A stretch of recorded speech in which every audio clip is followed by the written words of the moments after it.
of taking a medal. There's the three big names and then a host of others who on their day could well challenge. The 5,000 meter final.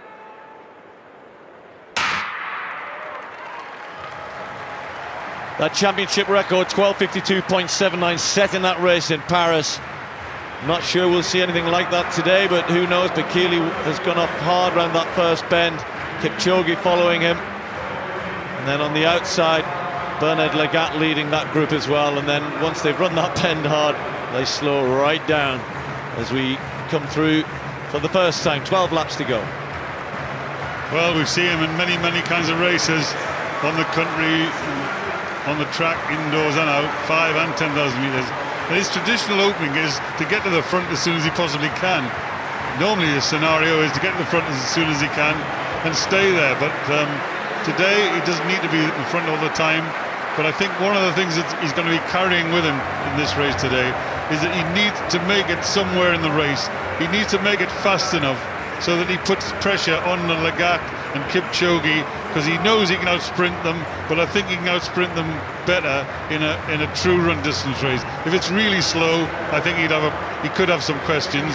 But Mo Farah at the back of the pack, just sitting there next to Abdosh, who ran such a brave race when he fell over in the heats and came racing back and ran very, very hard all the way there, and eventually was reinstated. And I thought that was a great piece of refereeing by the judges, and I thought it was great what they did.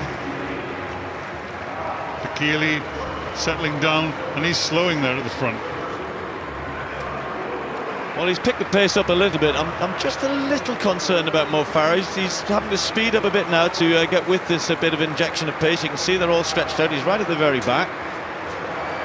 Race where Mo Farah can't afford to be in that position for much longer. And if you look at it, they're running 61 at the front. He's got to run 60 seconds just to get on terms with them. And Steve's keeping a close eye on Mo Farah, who he's suggesting is going through a bad patch, but I don't know why Mo's giving them this start now. In the early laps it's not a problem, but now when they're operating this speed, just imagine it, you've got to run faster than they're doing. Kenenisa Bekele looks over his shoulder and tells Ebuya, come on, it's your turn, I've done my bit.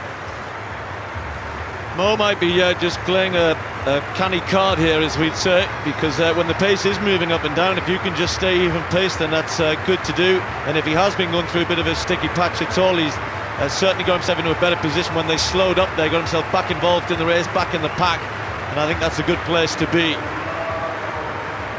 Now, is it going to stretch out again? We've had this fast, slow, fast, slow, fast, slow. That's not a rhythm which most athletes would enjoy. A 64-second lap there.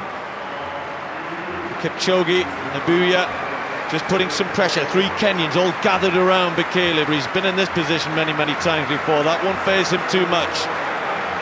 It's a hard way to run a 5,000 metres, to run alternative 61 and then 64-second laps. You've got to get used to the rhythm, and you notice that it's going to change. Sometimes they're hurting, and you think, my goodness, I'm going through a bad patch, but then you realise the pace is being lifted.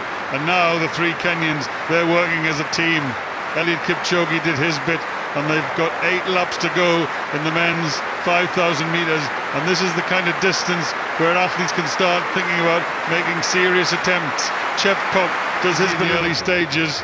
The race was slow, and he wasn't a problem at all, but now the champions are at the front.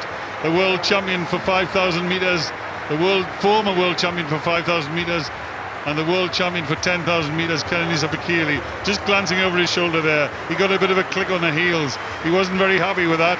He glared at Lagat. 62 seconds, he's going to have to keep picking it up, he's going to have to keep moving it faster, and he's going to have to run faster than 62 to get rid of this group. This is building to a really exciting climax, and one which it's impossible to predict. A big group still as we come down to approach 2 laps to go in this 5,000 metre final. Mo Farah still there for Great Britain. Bekele at the front, looking as though this is becoming a little bit of hard work for him. Bear in mind, he's had a 10,000 metre final to contend with, 5,000 metre heats. Lagat had 3 rounds in the 1,500 metres, nowhere near as damaging as running a 10,000, of course. And that looks like, is that Ebuya who's just stepped off? That's Ebuya, and it doesn't look as though, well, he started to run again, not quite sure why. He had a little look behind to see whether he was last, realised he wasn't. So, Bekele at the front, Bren, then Kipchoge and Lagat, the big three right at the fore. And Lagat not running great in the 1500 metres. I wonder if it's going to be as good today, or better today, I mean. And on the outside there, Kipchoge, he's, as we look at Abuye there, and Kipchoge, he hasn't had a race coming into this one. Now he's on the shoulder of Kenenisa Bekele. Mo Farah is in a good place, moving up onto the outside. He needs to take closer order, and if he gets a run on the last lap, Mo Farah's in a great position now. He's finally worked himself so that he's close. He's yards only behind the great Kenenisa Bekele. There goes Bekele. He's going to hold it, and he's going to try and sprint and hold this race right from the start, right from the front. There goes Mo Farah on the outside. He's got chances now. He's really quick, Mo Farah, but the three at the front are talented, and Bekele is coming under a little bit of pressure. Farah's in a good place there. Can he strike from there, or is he going to tire from there? What a battle we have before us now. 200 metres to go. Kenenisa Bekele kicks hard from the front. Lagat is still there on the inside. Kipchoge looks as though he hasn't got too much left. Kipsiro of Uganda, and then Qualia. Lagat, the big threat. Kipsiro coming on the outside. Mo Farah just starting to disappear, but here we are, the big battle for the title. The defending champion Lagat, 1500 metre speed against 10,000 metre strength. Who's going to win this? Right to the line. Bekele's going to get it. Strength outlasts the speed. Bekele is the double champion. What a race from the two of them. Brilliant, brilliant, brilliant. I thought just for a moment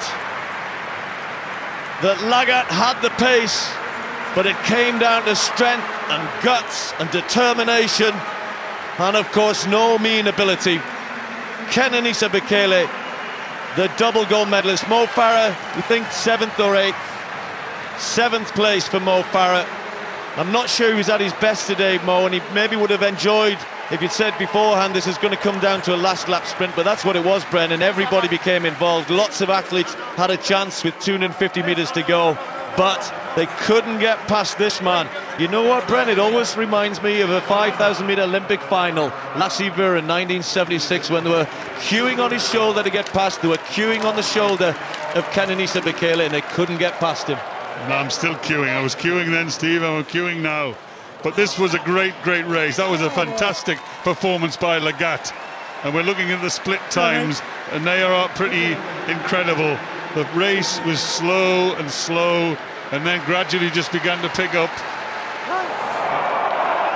Well, we've had one or two poor finals in the distance events here, but not that one. That was an absolute screamer. Kenenisa Bekele takes 2 gold medals, adds to his collection. 13:17:09, 53.9 for the last 400 metres, 26.1 for the last 200. Absolutely incredible.